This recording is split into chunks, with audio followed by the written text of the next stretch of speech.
왜 이 영상을 클릭했는지를 댓글로 남기신다면 누군가에게는 도움이 안 될까요?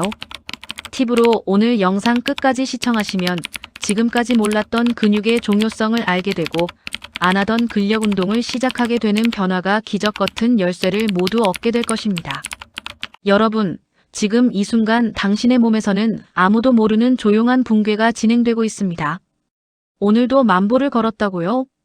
샐러드를 드셨다고요? 비타민을 챙겨 드셨다고요?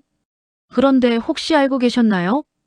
이 모든 노력이 오히려 우리의 수명을 갉아먹고 있을 수도 있다는 사실을.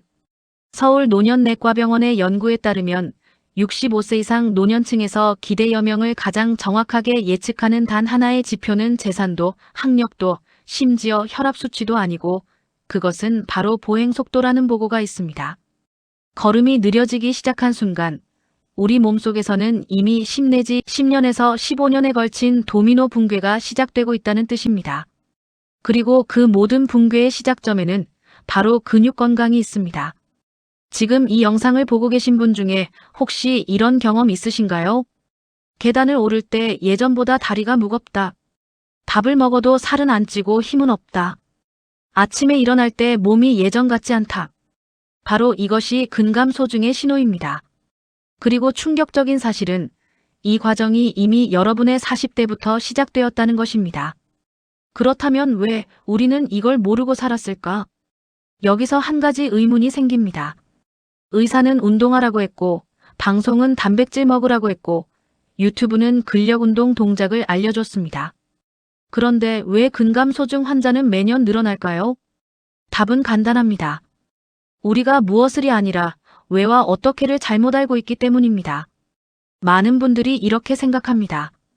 운동은 걷기, 단백질은 닭가슴살, 근력은 헬스장. 하지만 이것은 마치 감기에 걸렸는데 해열제만 먹는 것과 같습니다. 증상은 잠시 완화되지만 원인은 전혀 해결되지 않는 것이죠. 실제 진료 현장에서는 어떤 일이 벌어지고 있을까요? 근감소증으로 내원한 70대 어르신께 어떻게 드세요? 라고 여쭤보면 열의 9은 이렇게 대답합니다. 소화가 안 돼서 고기는 안 먹어요. 밥 반 공기에 김치 조금요. 계산해 보겠습니다. 쌀밥 반 공기는 단백질 3g이기 때문에 하루 3끼 먹어봐야 고작 9g이 됩니다. 60kg 성인이 하루에 필요한 단백질의 최소치인 72g에 비하면 8분의 1 수준입니다. 지금 이 순간에도 수많은 어르신들이 열심히 살고 계시지만 모르는 사이에 잘못된 방향으로 건강을 소비하고 있습니다. 잠깐 화면을 빠르게 2번 톡톡 누르시고 우리 몸속에서의 도미노 붕괴의 시작점 및 근감소증에 대해서 상세하게 살펴보고 해결 방법 팁을 확인하여 보겠습니다. 자, 이제 우리가 그동안 믿어왔던 것들을 하나씩 살펴보겠습니다. 잘못 알았던 믿음 첫째는 걷기 운동만 꾸준히 해도 충분하다. 전국 어디를 가도 어르신들이 만보 걷기를 하시는 것을 많이 볼 수 있습니다. 이것은 틀린 것은 아니지만 근감소증 예방에는 턱없이 부족합니다. 왜냐하면 걷기는 심폐기능을 유지하여 주지만 근육량을 지키는데 핵심인 저항 운동의 역할을 대신하지 못하기 때문입니다. 더 충격적인 사실은 걷기만 하면서 단백질 섭취가 부족한 경우 근육과 지방이 동시에 빠지는 나쁜 다이어트 상태가 되었기에 몸무게는 줄었는데 더 약해지는 역설이 되는 거죠. 잘못 알았던 믿음 둘째는 소식이 건강에 좋다. 젊었을 때 물만 먹어도 살쪘던 경험 다들 있으시죠? 그 시절의 식습관으로 적게 먹고 기름진 건 피하고 고기는 해롭다는 이 믿음이 70대, 80대까지 이어지면 어떻게 될까요? 노년기에는 몸의 생리적 특성이 완전히 달라집니다. 동화저항이라는 현상이 생기는데 이는 같은 양의 단백질과 운동을 해도 근육이 젊은 성인의 절반 정도밖에 만들어지지 않는 상태입니다. 쉽게 말해 이제는 예전처럼 먹어서는 절대 안 된다는 것입니다. 오히려 1.5배 더 먹어야 겨우 현상 유지가 됩니다. 잘못 알았던 믿음 셋째는 근감소증은 운동과 단백질로 치료된다. 이것이 가장 위험한 오해입니다. 운동과 단백질은 중요한 수단이지만 그것이 전부가 아니라는 겁니다. 실제 노년내과 진료 현장에서 보면 많은 어르신들이 갑작스럽게 기력이 떨어지고 근육이 빠지는 이유는 따로 있습니다. 바로 처방연쇄라는 함정입니다. 지금부터 말씀드릴 내용은 아무도 말해주지 않는 진짜 원인이기에 아마 처음 들어보시는 분이 대부분일 겁니다. 원인을 몰랐던 원인 하나, 근육이 빠지고 기력이 떨어지고 침대에서 일어나기 힘들어지는 원인의 상당 부분은 바로 여러 병원을 돌아다니며 처방받은 약들 때문일 수도 있습니다. 실제 사례를 들어드리겠습니다. 관절 통증으로 소염진 통제, 신장 기능 악화, 이뇨제 처방, 전해질 이상 식욕 저하, 소화제와 영양제 주사, 변비 인지 기능 저하, 치매약 처방, 소화불량 요실금 악화 등으로 하나씩 쌓인 처방약이 결국 많이 늘어나고 결국 환자는 거동이 어려워지는 원인을 무시할 수 없습니다. 이러한 분에게 근감소증이 있으니 운동하세요, 단백질 드세요 라고 한다면 어떨까요? 그건 불난집에 부채질하는 것과 같습니다. 거동이 어려운 환자분들에게 처방약을 더 추가하는 것보다 줄이면서 대신 움직이게 하는 것이 더 효과적인 치료가 된다는 연구보고도 있습니다. 원인을 몰랐던 원인 둘, 하나의 숨겨진 원인은 동화저항과 빈 칼로리의 덫입니다. 많은 분들이 이런 식으로 드십니다. 라면 먹었으니 칼로리는 충분하겠지. 하지만 혈당을 급격히 올리는 정제 탄수화물, 즉 빈 칼로리 식품을 먹으면 그 에너지는 근육으로 가지 않고 지방으로 전환됩니다. 결과적으로 열심히 먹었지만 근육은 줄고 배는 나오고 혈당은 더 나빠지는 악순환에 빠지게 됩니다. 그리고 지금 이 순간 가장 중요한 질문을 드리겠습니다. 혹시 지금 이 중 하나라도 하고 계신가요? 하루 3끼밥 반 공기, 즉 하루 단백질 섭취량 9g 미만 드신다. 걷기 운동을 1시간씩 한다고 운동을 다 했다고 생각한다. 체중이 빠지는 것을 좋은 신호라고 믿는다. 고기나 지방은 무조건 해롭다고 생각해 피한다. 운동하다 다친다는 두려움에 근력 운동을 전혀 안 한다. 하나라도 해당된다면 지금 근육이 조용히 사라지는 이러한 결정적 행동들, 지금 당장 멈춰야 합니다. 그리고 근육이 일정 수준 이하로 떨어지면 악순환이 시작됩니다. 근육량 감소, 활동 감소, 혈당 조절 장애, 만성 염증 증가, 우울감, 인지기능 저하, 더 큰 근육 손실 등의 이 사이클이 한번 시작되면 임상 노쇠척도 절반 이상으로 떨어지는 기간은 약 3 내지 5개월이면 충분하다 합니다. 그렇다면 우리가 지금까지 잘못 알았던 믿음, 알려지지 않은 원인, 결정적인 실수, 근육이 조용히 사라지는 결정적인 행동들을 어떻게 생각하시나요? 귀하의 댓글에서의 한마디가 누군가에게 엄청난 도움이 됩니다. 하나라도 해당되셨다면 오늘 이 영상은 반드시 끝까지 보셔야 합니다.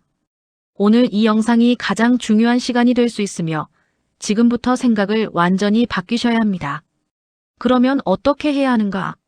자, 그럼 실질적인 해결책으로 지금 당장 시작할 수 있는 3가지 처방을 알려드리겠습니다. 처방 하나, 단백질을 지금의 1.5배 더 드시기를 추천합니다. 노년기에는 동화저항 때문에 체중 1kg당 단백질이 약 1.3g이 필요합니다. 체중이 70kg이라면 하루에 약 85g 정도입니다. 그러므로 한식으로 이를 채우는 것은 매우 어렵습니다.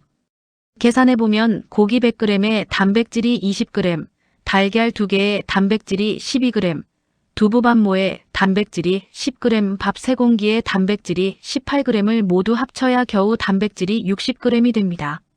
씹기나 삼키기가 어려우신 분들은 단백질 보충제를 활용하세요. 시중에 나와 있는 제품 중 허약 정도와 체중에 맞게 선택하면 됩니다.